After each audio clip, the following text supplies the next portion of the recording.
जैसे ही जान निकालने वाला फरिश्ता जाता है, वैसे ही दूसरे दो फरिश्ते मरने वाले के पास आ जाते हैं और उसे उठा देते हैं। यहीं से मरने वाले की नई जिंदगी का आगाज हो जाता है।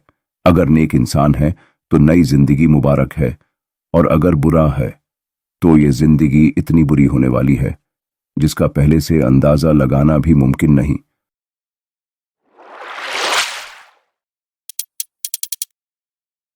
बरज़ख में सबसे पहले इंसान के साथ किया होता है। इसे हदीस बरा बिन हाजिब रजी अल्लाह अन्हु में बड़ी तफसील से बयान किया गया है। आइए देखते हैं इस मशहूर हदीस पाक में किया कहा गया है। हजरत बरा बिन हाजिब रजी अल्लाह अन्हु नकल करते हैं कि एक दिन हम लोग अल्लाह के रसूल सल्लल्लाहु अलैहि वसल्लम के साथ एक अंसारी सहाबी के जनाजे से साथ कब्रिस्तान गए।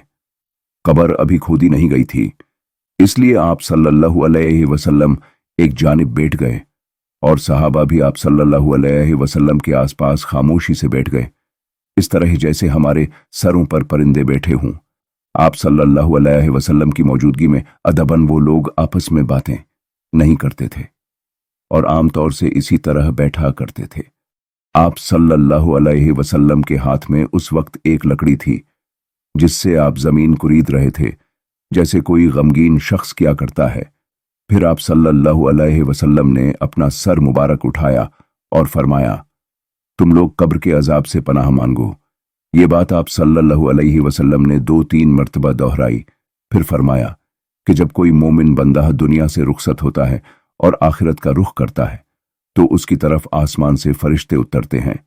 उनके सफेद चेहरे सूरज की तरह रोशन होते हैं और उनके पास जन्नती कफन होता है जिसमें जन्नत की खुशबू होती है। ये फरिश्ते इतने ज्यादा होते हैं कि जहां तक नजर पहुंचे वहां तक दिखाई देते हैं। आखिर में हजरत इजराइल अलैहिस्सलाम तशरीफ लाते हैं और मरने वाले के सरहाने बैठ जाते हैं। ये हाल रूह निकलने से पहले का है। सर के पास बैठकर वो कहते हैं कि ए पाक रूह, अपने रब की मगफिरत और रजा की तरफ निकल कर चल। कहते ही रूह इस तरह निकल आती है जैसे मशकीजे से पानी निकलता है, और रूह के निकलते ही पास में मौजूद फरिश्ते पल भर भी मलकुल मौत के पास नहीं रहने देते और उसे लेकर कपड़े में लपेट लेते हैं, जिसकी खुशबू के मुताल्लिक फरमाया कि वो ऐसी होती है जैसी जमीन पर मुश्क की सबसे अच्छी खुशबू कभी पाई गई होगी। रूह को लेकर फरिश्ते आसमान की तरफ चल देते हैं। रास्ते में फरिश्तों की जो भी जमात उनसे मिलती है वो पूछती है कि ये कौन सी पाकीज़ा रूह है। उन्हें मरने वाले का अच्छे से अच्छा नाम लेकर बताया जाता है कि ये फलां का बेटा फलां है। इस तरह वो पहले आसमान पर पहुंचते हैं और दरवाज़ा खुलवाते हैं। दरवाज़ा खोल दिया जाता है और उन्हें आगे रुखसत किया जाता है। इसी तरह 7वें आसमान तक सफ़र तय होता है। हर आसमान के खास लोग उन्हें अगले आसमान तक रुखसत करते हैं। 7वें आसमान पर हक ताला शानहू फरमाते हैं कि मेरे बब्दे को इल्लियीन में लिख दो और इसे ज़मीन पर वापस ले जाओ। मैंने इसे ज़मीन से पैदा किया था, वहीं लौटा दूंगा और आखिर में वहीं से निकालूंगा।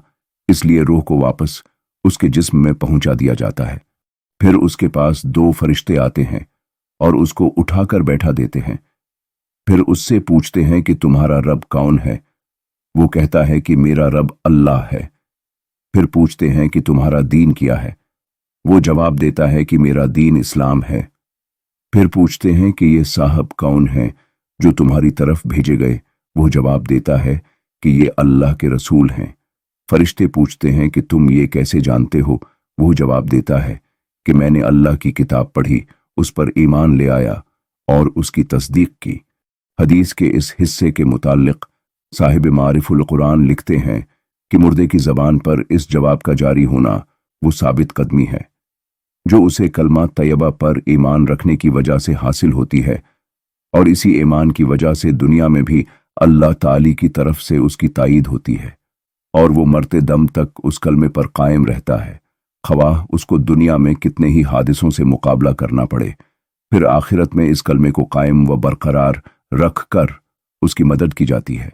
इसी को अल्लाह ताला ने कुरान करीम में इस तरह बयान फरमाया, युसब्बितुल्लाहु अल्लज़ीना आमनू बिलक़ौलि अस्साबित फ़िल हयातिद दुनिया व फ़िल आखिरह।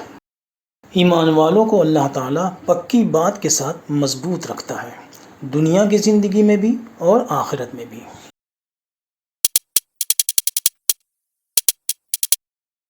حضرت برا بن حازب رضی اللہ عنہ کی حدیث میں اس کے بعد آپ صلی اللہ علیہ وسلم نے فرمایا کہ آسمان سے ایک پکارنے والا آواز دیتا ہے کہ میرے بندے نے جو کہا سچ کہا، یہ دنیا میں اسی عقیدے پر تھا، اس لیے یہ عزت پانے کا حقدار ہے۔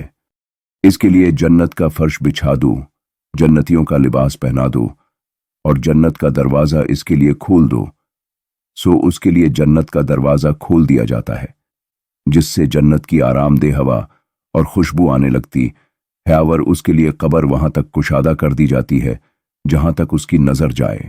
اس کے بعد ایک نہایت خوبصورت شکل والا انسان بہترین لباس پہنے ہوئے، جس کے پاس سے پاکیزہ قسم کی خوشبو پھوٹ رہی ہوتی ہے، اس کے پاس آتا ہے اور کہتا ہے کہ آج تو خوشخبری سن لے، یہ وہ دن ہے جس کا تجھ سے وعدہ کیا گیا تھا۔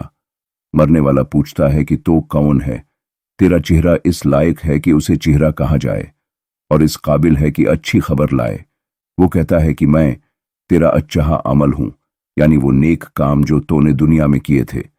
یہ سن کر مرنے والا کہتا ہے کہ اے میرے رب، قیامت قائم فرما، قیامت قائم فرما، تاکہ میں اپنے اہل و عیال میں جا سکوں، یعنی جنت کی نعمتوں اور اپنی حوروں میں۔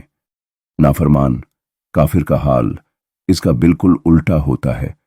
جب کوئی کافر و نافرمان بندہ دنیا سے رخصت ہوتا ہے اور آخرت کا رخ کرتا ہے تو اس کی طرف آسمان سے سیاہ چہرے والے فرشتے اترتے ہیں، ان کے ہاتھوں میں ٹاٹ ہوتے ہیں۔ یہ فرشتے بھی اتنی تعداد میں ہوتے ہیں کہ جہاں تک نظر پہنچے وہاں تک دکھائی دیتے ہیں۔ آخر میں حضرت عزرائیل علیہ السلام تشریف لاتے ہیں اور مرنے والے کے سرہانے بیٹھ جاتے ہیں اور کہتے ہیں کہ اے خبیث روح، نکل اور چل اپنے رب کی ناراضگی کی طرف۔ یہ سنتے ہی نافرمان کی روح جسم میں ادھر ادھر بھاگنے لگتی ہے، اس لیے حضرت عزرائیل علیہ السلام اس کی روح کو اس طرح نکالتے ہیں جیسے بوٹیاں بھوننے کی کانٹے دار سیخ پر لگا ہوا گوشت ان کے گچھے سے کھینچا جاتا ہے، اس سختی کے ساتھ روح نکال کر جیسے ہی وہ اسے ہاتھ میں لیتے ہیں، آپ کے ساتھ والے فرشتے اسے ایک پل بھی آپ کے پاس نہیں چھوڑتے اور لے کر بدبودار ٹاٹ میں لپیٹ دیتے ہیں۔ یہ بدبو اتنی بری ہوتی ہے جیسی کبھی کسی بدترین سڑی ہوئی لاش سے زمین پر پھوٹی ہوگی۔ فرشتے اسے لے کر آسمان پر چڑھتے ہیں اور راستے میں جب دوسرے فرشتوں کی جماعت پر گزر ہوتا ہے تو وہ پوچھتے ہیں کہ یہ کس خبیث کی روح ہے؟ تو دنیا میں وہ جن ناموں سے پکارا جاتا تھا اس میں کا برے سے برا نام لے کر یہ فرشتے بتاتے ہیں کہ فلاں کا لڑکا فلاں ہے۔ پھر وہ اس ٹاٹ کو لے کر آسمان پر چڑھ جاتے ہیں اور دروازے کھولنے کو کہتے ہیں، لیکن اس کے لیے دروازہ نہیں کھولا جاتا۔ اسی کے بارے میں قرآن شریف میں کہا گیا کہ لا تفتح لهم ابواب السماء ولا يدخلون الجنة حتى يلج الجمل في سم الخياط۔ ان کے لیے نہ آسمان کے دروازے کھولے جائیں گے اور نہ وہ جنت میں داخل ہوں گے یہاں تک کہ اونٹ سوئی کے ناکے میں داخل ہو جائے۔ یعنی اگر سوئی کے سوراخ سے اونٹ نکل جائے تو یہ بھی جنت میں داخل ہو جائیں، جو کہ ممکن نہیں۔ واللہ عالم۔ پھر حق تعالی شانہ کا ارشاد ہوتا ہے کہ اس کو کتاب سجین میں لکھ دو، جو زمین کا سب سے نچلا حصہ ہے تو اسے وہیں سے نیچے پھینک دیا جاتا ہے۔ یہ کہنے کے بعد آپ صلی اللہ علیہ وسلم نے یہ آیت تلاوت فرمائی، ومن یشرک باللہ فکانما خر من السماء فتخطفہ الطیر او تہوی بہ الریح فی مکان سحیق۔ ترجمہ، اور جو آدمی اللہ کے ساتھ شرک کرتا ہے تو وہ ایسا ہی ہے جیسے آسمان سے گر پڑا، پھر پرندوں نے اس کی بوٹیاں نوچ لیں، یا اس کو ہوا نے دور دراز جگہ پر لے جا کر پھینک دیا۔ اس کے بعد اس کی روح بھی جسم میں لوٹا دی جاتی ہے اور دو فرشتے آ کر اسے اٹھا کر بیٹھاتے ہیں، پھر پوچھتے ہیں کہ تیرا رب کون ہے؟ جواب میں وہ کہتا ہے کہ ہائے مجھے نہیں معلوم۔ پھر پوچھا جاتا ہے کہ تیرا دین کیا ہے؟ وہ کہتا ہے کہ ہائے میں نہیں جانتا۔ پھر پوچھا جاتا ہے کہ وہ صاحب کون ہے جو تمہاری طرف بھیجے گئے؟ اس بار بھی وہ کہتا ہے کہ ہائے مجھے نہیں معلوم۔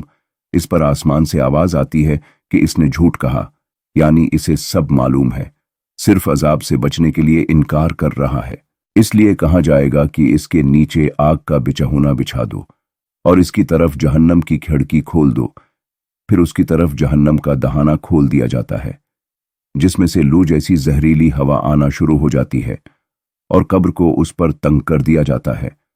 ये तंगी इतनी ज्यादा होती है कि उसकी पसली एक दूसरे में घुसकर आर पार हो जाती है। फिर एक खौफनाक शक्ल का इंसान बदबूदार कपड़े पहने हुए उसके पास आता है और कहता कि आज तेरे लिए बहुत बुरी खबर है, यही वो दिन है जिसका तुझसे वादा किया गया था। वो पूछता है कि तू कौन है? वाकई तेरी शक्ल ऐसी है कि तू बुरी खबर सुनाए। वो कहता है कि मैं तेरा बुरा अमल हूं। ये सुनकर वो नाफरमान काफिर शख्स कहता है कि ए रब, क़यामत कायम ना कीजिएगा, इसलिए कि जब क़यामत कायम होगी तो उस पर असल मुसीबत आएगी। बरज़ख की दुनिया का ये दूसरा हिस्सा था। इसके बाद जानते हैं कि अल्लाह के नेक बंदे आपस में मिलते और बातचीत भी करते हैं। और क्या उनकी वो ज़िंदगी दुनिया जैसी होती है?